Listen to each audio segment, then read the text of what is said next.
बिल्लाहि मिनश्शैतानिर्रजीम बिस्मिल्लाहिर्रहमानिर्रहीम।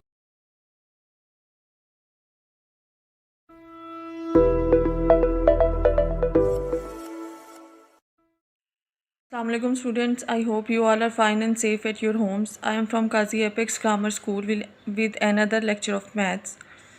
Today we are going to start from the topic terms. An algebraic term is either a numeral, a variable or a product of numeral and one और मोर variable, यानी एक ऐसी algebraic term जो कि किसी variable या किसी नंबर का प्रोडक्ट होती है जिसमें एक या एक से ज़्यादा वेरिएबल मौजूद होते हैं। For example 5, 2x, xy, x/y, 3x²y, 6xyz, x/2yz, coma जो है वो एक वैल्यू को ख़त्म करके नेक्स्ट वैल्यू स्टार्ट होने को रिप्रेजेंट कर रहा है। A numeral without any variable is also called a constant. एक ऐसा न्यूमरल जिसमें कोई भी वेरिएबल नहीं होता वो एक कांस्टेंट को रिप्रेजेंट करता है। For example 5, 2 and 3. Next, a definition is of polynomials. A polynomial is an algebraic expression consisting of one or more term in each of which the exponent of variable is 0 और a positive integer, यानी एक ऐसा polynomial जो कि algebraic expression पर मुश्तमिल होता है, एक या एक से ज़्यादा टर्म्स उसमें मौजूद होती हैं। In each of which the exponent, जिसमें एक्सपोनेंट यानी जो पावर होती है ऑफ द वेरिएबल, किसी भी वेरिएबल की, इज़ ज़ीरो और अ पॉजिटिव इंटीजर जो या तो यानी किसी भी पॉजिटिव की जो पावर है वो या तो ज़ीरो होगी या फिर पॉजिटिव इंटीजर होगी। 10, 2, 3x, x² + 3x - 4, 1/2x4 - 2/3x3 + 6x² - x + 1/4, 3x²y + 4xy - 7y² are polynomial. ये तमाम जो वैल्यूज़ हैं, कोमा जो है, ठीक है, और इसमें जो है कांस्टेंट नंबर्स हैं, वेरिएबल्स शो हो रहे हैं और वेरिएबल्स की कुछ पावर्स शो हो रही हैं। They are all the polynomials. There are three different types of polynomials. First one is monomial. Monomial means जिसके अंदर सिर्फ एक टर्म मौजूद होती है. A polynomial consisting of a single term, यानी जिसमें सिर्फ एक टर्म मौजूद होती है, that is called a monomial. For example 2, 3x, x²y, -3xy, यानी कोमा जो है वो हर एक एक वैल्यू को रिप्रेजेंट कर रहा है और उसके बाद न्यू वैल्यू स्टार्ट हो रही है। The second one is binomial. A binomial is a polynomial consisting of two terms. Binomial ऐसे polynomial को होते हैं जिसमें दो टर्म्स मौजूद होती हैं. For example 3xy - 5x²y, 2x + 3y, यानी दो वैल्यूज़ जिसमें मौजूद होती हैं, they are called binomial. And the third one is trinomial. Tri means three terms होती हैं, यानी ऐसे नोमियल जिसमें थ्री टर्म्स मौजूद हों, they are called trinomial. For example x + y - z, 2x² - 3y + 5 are the trinomial. यानी जिसमें सिर्फ एक टर्म होती है, दे आर कॉल्ड मोनोमियल. जिसमें दो टर्म्स होती हैं, दे आर कॉल्ड बाइनोमियल. और जिसमें थ्री टर्म्स होती हैं, they are called trinomials. Look at the table for the summary. 8 is constant, x, y, z are variables, plus minus are operators, 5x + 7y + z are algebraic expression, 10, 5x, 3a² b are terms, 4, 5y, 7b + 9y², 5xy + 8 - 3a² are polynomials.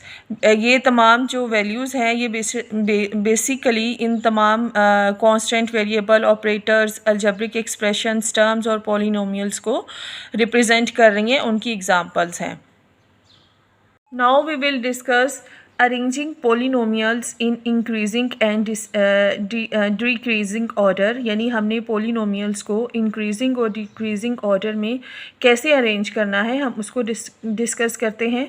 When performing addition subtraction multiplication और division, जब हमने addition subtraction multiplication या division को perform करना होता है, it is often helpful to rearrange the terms of the polynomials. तो उसके लिए हमारे पास पोलिनोमियल्स को अरेंज करने को ज़ाहिर करना ज़्यादा हेल्पफुल होता है, so that their degrees in a particular variables, कि उनकी जो डिग्रीज़ हैं वो पर्टिकुलर वेरिएबल्स की फॉर्म में मौजूद होती हैं। आर इधर इन इंक्रीजिंग और डिक्रीजिंग ऑर्डर, यानी जो भी वेरिएबल की डिग्रीज़ और पावर जो हैं उनको हम इंक्रीजिंग या डिक्रीजिंग ऑर्डर में अरेंज करेंगे। That is the exponent of the variable are in order, यानी जिसको हम वेरिएबल का जो एक्सपोनेंट है यानी जो उसकी ताकत है उसको हम अरेंज करेंगे।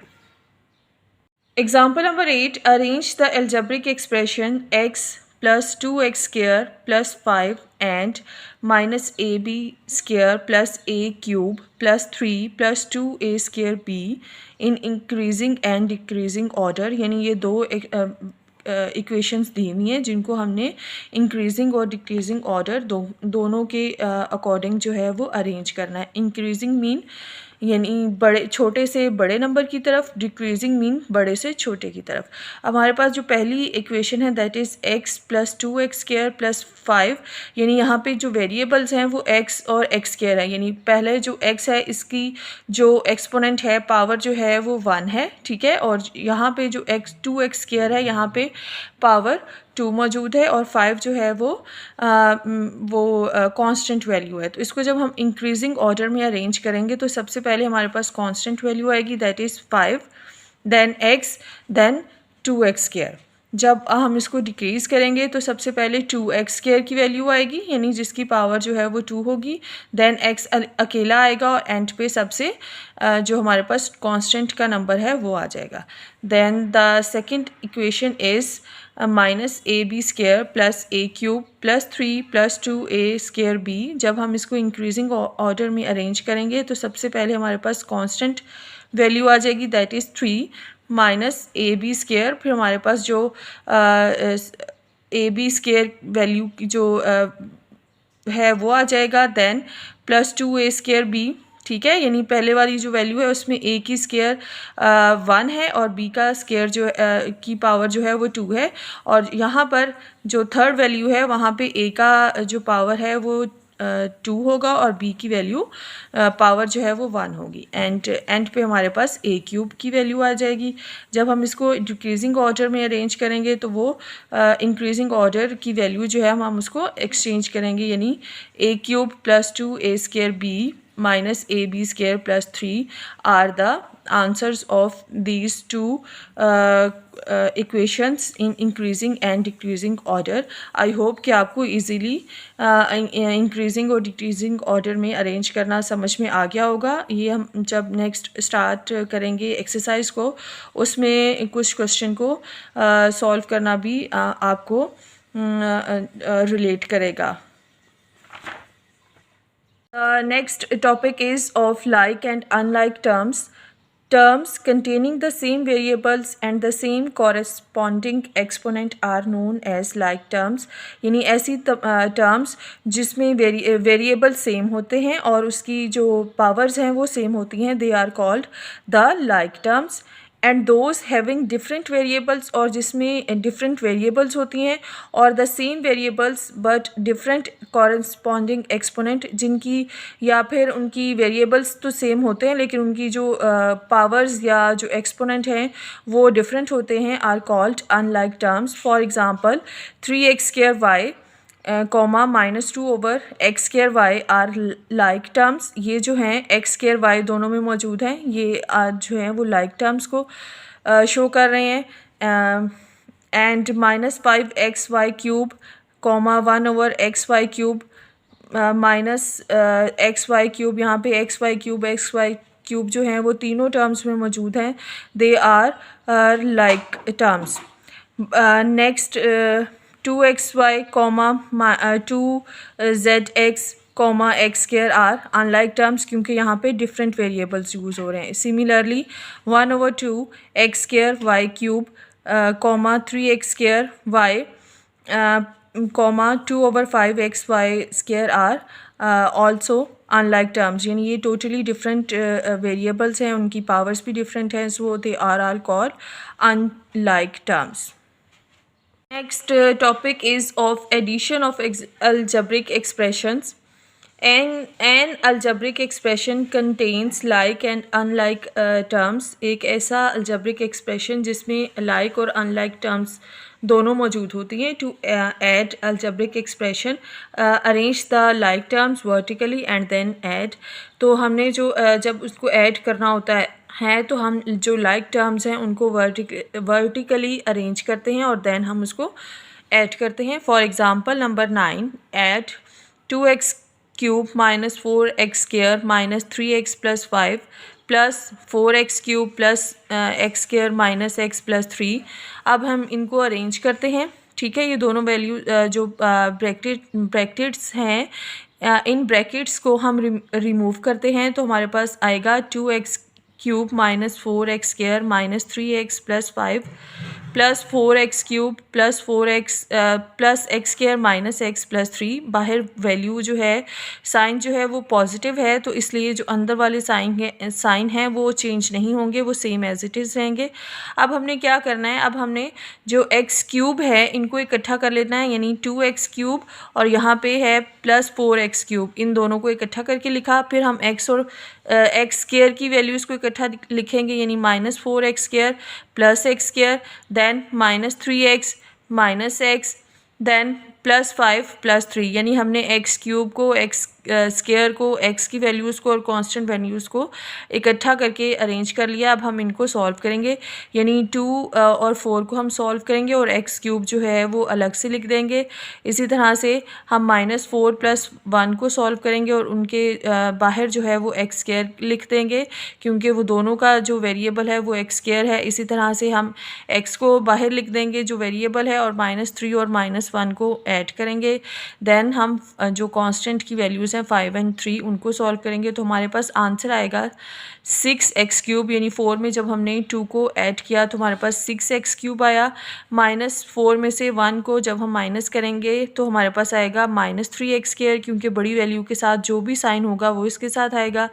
Minus 3 minus 1 minus minus plus हो जाएगा, आंसर हमारे पास 4 आएगा और साइन हमेशा बड़ी वैल्यू का माइनस आएगा साथ में. 5 plus 3 will be equals to 8. So this addition can be carried out by placing similar terms one below another, as has been done on the following pages for subtraction. यानी अगर हम चाहें तो हम इस एडिशन को सिमिलर टर्म्स को ऊपर नीचे लिखकर भी सॉल्व कर सकते हैं. यानी अगर हम चाहें कि हम इन दोनों इक्वेशंस को हमने कैसे फाइंड आउट करना है तो वो इस तरह से भी हम कर सकते हैं. 2x cube minus 4x square minus 3x plus 5. ठीक है, और फिर हम उसकी जो सेकंड वाली इक्वेशन है उसको हम उसके नीचे लिखेंगे, और इस तरह से लिखना है कि जो x क्यूब वाली वैल्यूज़ हैं वो एक दूसरे के नीचे हों, x स्क्वायर वाली वैल्यूज़ एक दूसरे के नीचे हों, x वाली वैल्यूज़ एक दूसरे के नीचे हों, और जो कांस्टेंट नंबर्स हैं वो एक दूसरे के नीचे हों. इस तरह से नहीं करना कि ऊपर 2x क्यूब है तो नीचे जो है वो x स्क्वायर आ जाए, गलत हो जाएगा. ठीक है, तो सेम सिमिलर वैल्यूज़ को एक दूसरे के ऊपर नीचे लिखना है और फिर उनको सॉल्व कर देना है. 2 + 4 will be equals to 6x cube. ठीक है, जो वेरिएबल है वो एज इट इज़ आ जाएगा. -4 + 1 प्लस माइनस माइनस 4 में से जब हम 1 माइनस करेंगे तो आंसर आएगा 3, और वैल्यू साइन जो है वो हमारे पास बड़ी वैल्यू का आएगा, that is minus. Then minus minus will be equals to plus. 3 में जब हम 1 ऐड करेंगे तो 4 आ जाएगा और साइन हमेशा माइनस का आएगा. +5 + 3 will be equals to +8. The next topic is of subtraction of algebraic expression. To subtract change the sign of each of the terms to be subtracted. जब हमने सब्ट्रैक्ट करना होता है तो हम हर टर्म का जो साइन है वो चेंज कर देते हैं जिसको हमने सब्ट्रैक्ट करना होता है। Arrange the like terms vertically, हम लाइक टर्म्स जो एक जैसी टर्म्स होती हैं उनको हम वर्टिकली अरेंज करते हैं। At the opposite of each terms of the polynomials, हम जो ऑपोजिट टर्म के जो पोलिनोमियल्स का जो ऑपोजिट टर्म्स होते हैं हम उनको ऐड करते हैं। That is being subtracted and then simplify, और फिर हम उसके अकॉर्डिंग ही उसको सब्ट्रैक्ट करते हैं और उसको सिंप्लीफाई करते हैं। Example number 10 is subtract a square minus b square plus c square plus b c from 2a square plus b square minus c square minus 2bc। ये सब्ट्रैक्शन का ये एक तरीका है कि फ्रॉम के बाद वाली जो वैल्यू है वो हमेशा ऊपर आती है और जो फ्रॉम से पहले जो वैल्यू होती है वो पहले लिखी जाती है, नीचे लिखी जाती है।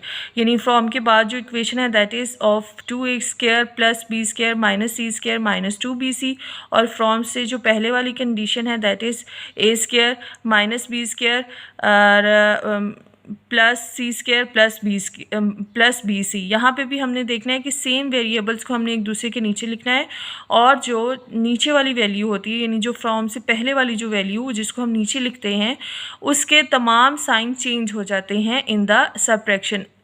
जब अभी हमने ऐड किया उसमें कोई भी साइन चेंज नहीं होता है। ये सब्ट्रैक्ट को सॉल्व करने का ये तरीका है कि हमने नीचे वाली वैल्यूज़ के तमाम साइन चेंज कर देते हैं, अब कर देने हैं। आप देखिए ए स्क्वायर जिसके साथ कोई साइन नहीं होता that is of positive sign, तो वो चेंज होकर नेगेटिव हो जाएगा। ये नेगेटिव साइन है तो ये पॉजिटिव हो गया। इसी तरह सी स्क्वायर जो है वो पॉजिटिव था वो नेगेटिव हो जाएगा। इसी तरह बी सी प्लस का था वो नेगेटिव साइन हो जाएगा।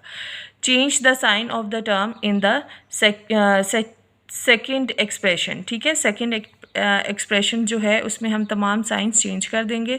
अब देखें प्लस ये जो 2a स्क्वायर है ये प्लस का है, प्लस माइनस माइनस होगा, 2 में से 1 माइनस करेंगे तो हमारे पास आएगा a स्क्वायर। आप चाहें तो इसके साथ 1 भी लिख सकते हैं। Plus minus plus and plus will be equals to plus b square, और बी स्क्वायर में जब हम ऐड करेंगे तो ये हो जाएगा 2b स्क्वायर। ठीक है, साइन हमेशा प्लस का आ जाएगा। Then minus minus will be equals to plus, ठीक है, साइन जो है वो माइनस का आएगा तो 1c स्क्वायर और 1c स्क्वायर को ऐड करेंगे तो हमारे पास आ जाएगा माइनस 2c स्क्वायर। ठीक है, then minus minus will be equals to plus, बड़ी वैल्यू साइन जो है हमारे पास वो माइनस का आएगा क्योंकि साइन 2bc के साथ माइनस है, बड़ी वैल्यू वो हमारे पास आंसर में आएगा। सो 2bc और 1bc को जब हम ऐड करेंगे तो हमारे पास आएगा 3bc। इसी तरह से एग्जाम्पल नंबर 11 एंड 12 आप ख़ुद से सॉल्व करेंगे, इंशाल्लाह आपको इजीली समझ में आ जाएगा। मुझे उम्मीद है कि आपको यहाँ तक के तमाम तमाम टॉपिक्स जो हैं वो समझ में आ गए हुए हैं। So take care of yourselves. अल्लाह हाफ़िज़।